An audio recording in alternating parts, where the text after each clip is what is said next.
There's a certain silence that follows some men wherever they go. Not the peaceful kind, but the heavy one.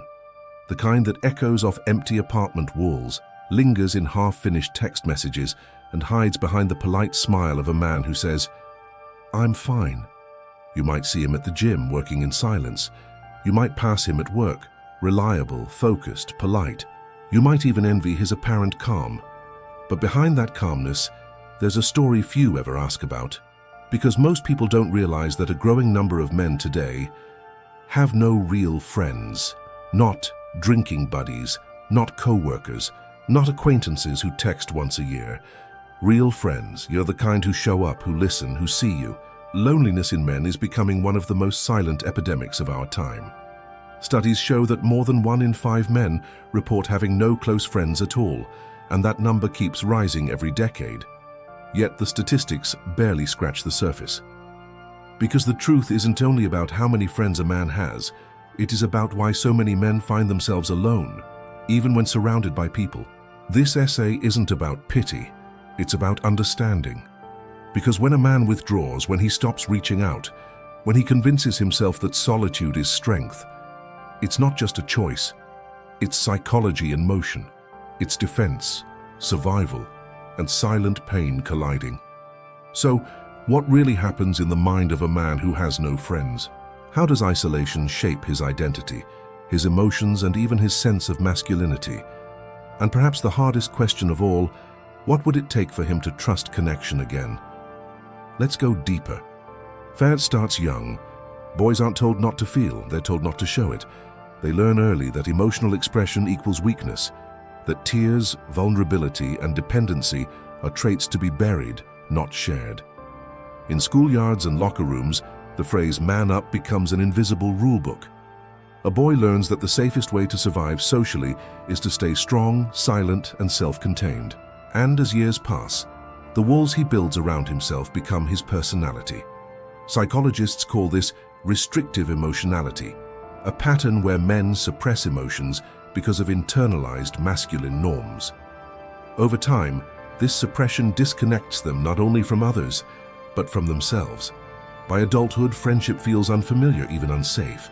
When emotional openness has been punished for decades, intimacy, and even platonic intimacy, feels like a threat. The modern trap, connection without depth.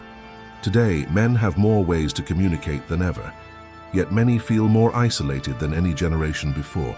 Social media, gaming, group chats, they create contact without connection. You can scroll through hundreds of messages, share memes, and talk daily, yet never once speak about how you actually feel. For many men, friendships remain transactional, built around shared activities, not shared emotions. You play basketball, go to work, share a drink, but not the deeper truths, because the unspoken rule remains. Don't be too emotional, don't be a burden. Thus, even surrounded by others, a man can still be profoundly alone. The psychology beneath the silence. When men lose friendships, it doesn't just leave a social gap. It alters the brain's emotional regulation. Loneliness triggers the same neural pathways as physical pain. The anterior cingulate cortex, which registers emotional distress, lights up as if the body were hurt. Chronic isolation elevates cortisol, lowers dopamine, and impairs empathy circuits. Over time, this reshapes how a man perceives the world. He becomes hyper-independent, suspicious of vulnerability, convinced that self-reliance is the only safe route. But what appears as stoicism is often exhaustion. When there's no one to talk to, the mind starts talking to itself, replaying regrets, doubts, and fears in an endless loop. Some men try to escape through work, others through distractions, gym, gaming, scrolling, silence. But beneath every coping mechanism lies the same truth. They crave to be seen, yet fear being known. The Masculinity Paradox Society praises the lone wolf, the independent man, the one who doesn't need anyone. But biologically, psychologically, and emotionally, that's unsustainable. Humans are wired for connection. Isolation erodes mental health. Ironically, the very traits men are told make them strong, emotional control, independence, stoicism, can become the same traits that keep them from forming the bonds that would heal them. This is the masculinity paradox. To maintain the image of strength, Many men must hide the parts of themselves that need help, and in doing so, they slowly lose access to the emotional oxygen that friendship provides. The quiet craving for brotherhood. Every man, no matter how self-contained, carries an ancestral memory of brotherhood. Tribes, armies, work crews, teams. Men have always functioned best in groups bound by shared struggle and trust. Yet modern society fragments those bonds. Few spaces remain where men can be vulnerable without judgment. Many who crave connection don't know where to find it, or fear it will be misunderstood as weakness or neediness. But underneath the silence, the craving remains. To be accepted without armor. To be understood without explanation. Loneliness as a mirror. Loneliness in men is not just absence of company, it's absence of recognition. It's the ache of being unseen in a world that demands performance but punishes authenticity. A man who has no friends often hasn't chosen solitude. He has adapted to it. His isolation is the result of years of emotional conditioning. Each disappointment, betrayal, or rejection reinforces the belief that connection leads to pain. But loneliness also reveals something profound, the human desire for meaning through others. No man, no matter how strong, can thrive in a vacuum. Connection isn't optional, it's existential. The emotional economy of male friendships.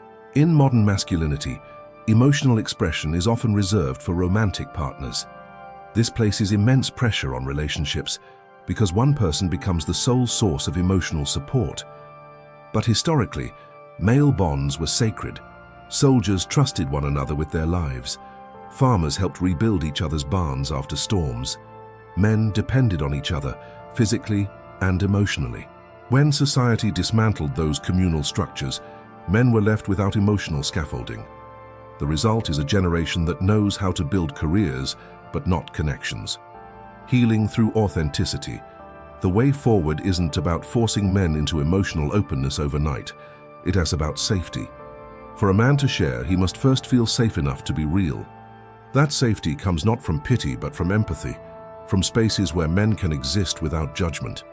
Healing begins with one truth. Solitude isn't shameful, but silence shouldn't be permanent. The moment a man allows himself to be known, even slightly, he breaks a psychological cycle older than himself. A philosophical note. The weight of being unseen. Philosophers like Sartre and Kierkegaard described loneliness as a condition of consciousness, the realization that no one can fully know us. But men's loneliness often carries another layer. Cultural conditioning. It's not just, no one knows me. It's, I'm not allowed to be known. And yet the paradox is this. The same vulnerability men fear is the key to rediscovering strength. Because true resilience is not isolation, it's integration. There's a man out there tonight who scrolls through his contacts, wondering who he could text, and then locks his phone. Not because he doesn't want to talk, but because he doesn't want to burden anyone.